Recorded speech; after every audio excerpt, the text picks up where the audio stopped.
Поэзияма 1 миллион қаралым жинау мақсатыма бүгін 5-ші қадам. Біраз күн тоқтап қалдым.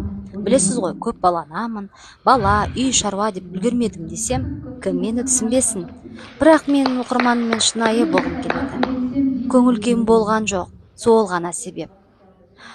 Шығармашылық адаммын, қабылдауым өте нәзік. Телефоннан еңіреп отырғанды өз басым дұрыс көрмеймін әрі.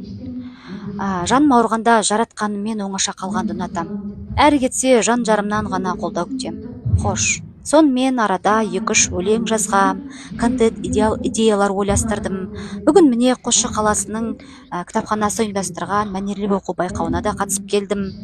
Айтпақшы 3-ші орын алдым, Аллаға шүкір. Енді бұйырса қайта бұрықтам деп күшіме мініп жатырмын. Оқырман, қазақ поэзиясын бірге көтерейік онда.